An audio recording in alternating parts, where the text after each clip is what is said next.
Yesterday I bought 20 sacks. Drove to town, bought 20 sacks of potatoes for my pigs for feed.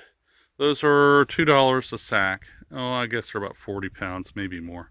My back thinks they're 90 pounds, but anyways.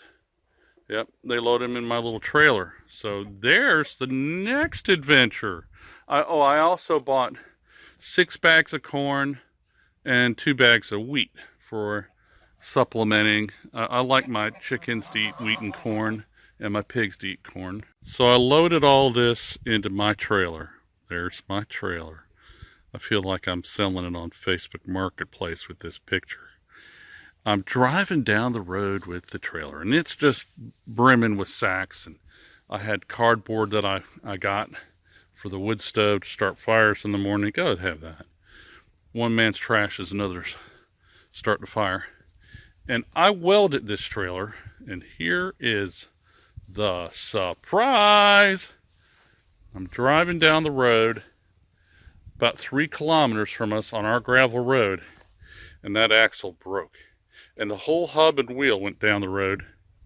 Yeah, and so I'm 3 kilometers away from here, from our house, on the gravel road.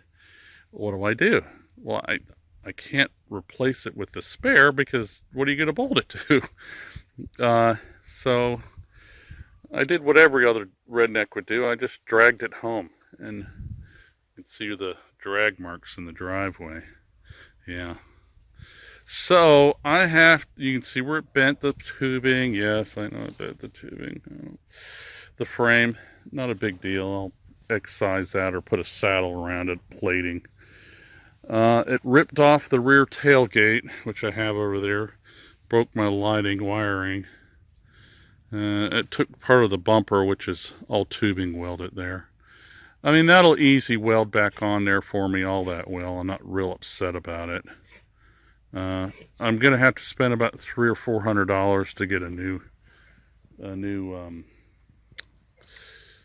axle for the trailer, and I'll get one that's stronger. I scavenged that axle off my old trailer. You can't see it. It's over there, and it was a cheap Swedish Thule, and I knew the axle would eventually break, and sure enough, I was in a sharp turn, and it broke. So I need to take care of that.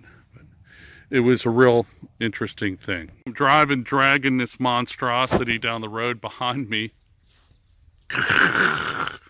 And please don't break more. Please don't break more.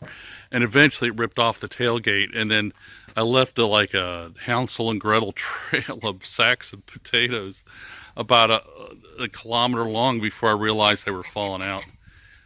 I knew it would, but so I called Lori up on the phone, which I have really bad cell service near my house, which is terrible, but that's Chile. And I said, quick, you and Thomas get wheelbarrows and come on down and pick up sacks of potatoes and grain out of the road. Why? What's going on? I said, the axle broke on the trailer. So there's the wheel. I guess I could pour that out and weld a new axle into it, but I ain't willing to do that. I'm just going to buy a new axle. A couple reasons. I know the bearings are getting tired too. And of course my wood splitter is still chugging along excellent. That thing goes and goes. Our neighbors had a big tree fall about 7 kilometers away, friends of ours.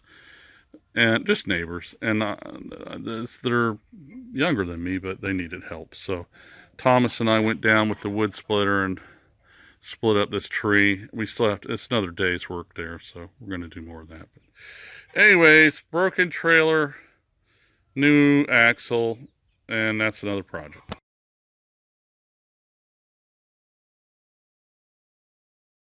Welcome to Chilean Expat Family. I'm Jim Dorchak.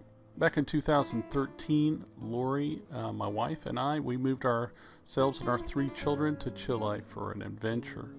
It just seemed to us that living at the end of a cul-de-sac and working all day long, all month, all year long, paying taxes, and not having anything to show for it just was not living for us. It wasn't getting it. So what we did is we moved here. We just up and sold everything and moved. We did some research. But when we got here, there was no one here to help us get through what we were doing.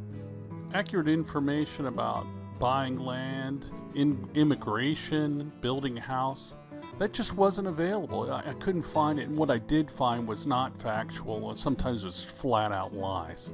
You can see this in my first videos. I was painfully navigating Chilean culture, Chilean law, Chilean immigration, purchasing things, buying land, finding property.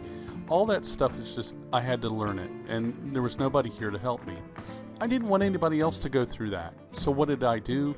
I created a group in Telegram called Chilean ExpatFamily. I have a team in there of Chilean experts, immigration attorney, tax attorney, doctor, dentist, builders, a mechanic, all of them speak English. I created this group to answer your questions about Chile, help you decide if you want to or need to or can move to Chile, and how to do it safely and as cheaply as possible while getting good information. Also, this is really important. If you are looking for something to read up on Chile, you should buy Lori's Ultimate Guide to Immigrating to Chile. It's in its 3rd edition, and it's available at ChileanExpatFamily.com. It's really good, and it's very accurate for people interested in moving to Chile. See you in Telegram, and I hope you come join us.